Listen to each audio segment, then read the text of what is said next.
kids ever looked up at a bird and wondered what it would be like to see a real flying dinosaur?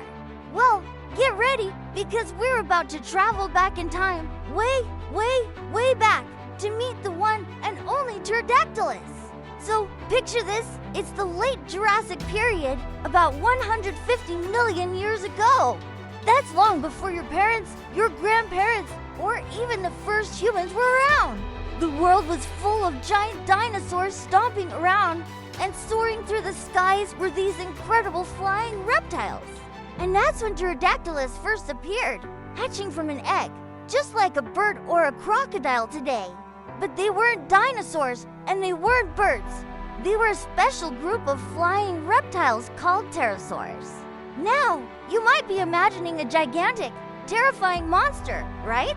Well, let's check the stats. Pterodactylus was actually not that big. Most of them had a wingspan of about 3.5 feet, which is roughly the width of a car tire. If one landed on the ground, it would probably only come up to the knee of an adult. They were super lightweight too, probably weighing only a couple of pounds, maybe as much as a pineapple. This light body was key to helping them fly. So, how does that compare to today? Well, the biggest flying bird we have now is the wandering albatross, which can have a wingspan of up to 11 feet. That's huge, but Pterodactylus was one of the first vertebrates to ever conquer the sky. Imagine being the very first to figure out how to fly.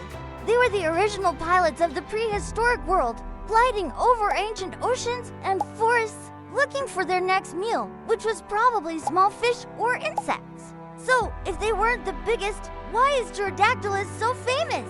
Why is it the first one we all think of when we hear flying dinosaur? Great question.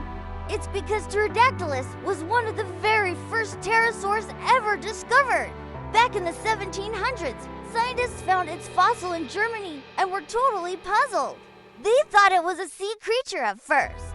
But eventually, they realized those long fingers were actually part of a wing made of skin and muscle.